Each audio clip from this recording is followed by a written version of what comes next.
আসসালামু আলাইকুম ওয়া রাহমাতুল্লাহি ওয়া বারাকাতুহু। আলহামদুলিল্লাহি ওয়া কাফা ওয়া সালামুন আলা ইবাদিহিল্লাযিনা ইসতাফা, আম্মা বা'দ।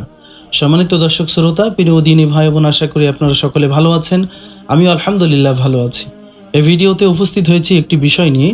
তা হলো, কেউ যদি বলে যে উপরে আল্লাহ নিচে আমি, এমন কথা বা বিভিন্ন সময় আমাদের চিকিৎসকগণও বলে থাকেন, ডাক্তারগণ বলে থাকেন যে উপরে আল্লাহ নিচে আমি তো আছি, এমন কথা যদি কেউ বলে তাহলে তার ঈমান চলে যাবে কিনা, এই বিষয়টি নিয়ে সংক্ষিপ্ত আকারে বিস্তারিত আলোচনা করার চেষ্টা করব। আমা তাওফীক ইল্লা বিল্লাহ।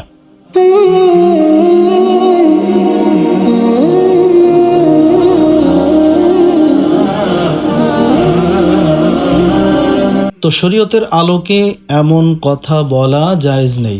এমন কথা বলা থেকে বিরত থাকতে হবে।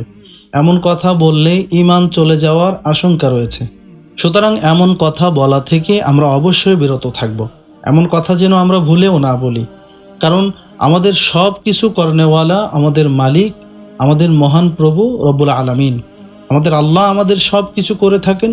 সুতরাং উপরে আল্লাহ নিচে আমি, এমন কথা বলার কোনো প্রয়োজনই নেই। আমরা সর্বদাই এই কথার প্রচলন ঘটাতে পারি, আর তা হলো আল্লাহ আমার জন্য যথেষ্ট, আল্লাহ আপনার জন্যও যথেষ্ট। উপরে আল্লাহ নিচে আমি, এমন কথা বলার কোনো প্রয়োজনই নেই।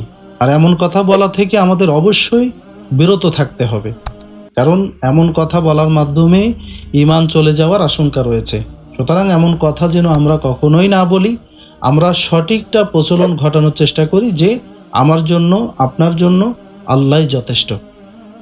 আশা করি আমরা বিষয়টি পরিষ্কারভাবে বুঝতে পেরেছি। আল্লাহ সুবহানাহু ওয়া তাআলা আমাদের সকলকে আমল করার তৌফিক দান করুন, আমিন। ভিডিওটি শেষ করার আগে সকলের কাছে একটি অনুরোধ, ভিডিওতে একটি লাইক এবং মন্তব্যের ঘরে আপনার গুরুত্বপূর্ণ মন্তব্য পেশ করতে পারেন।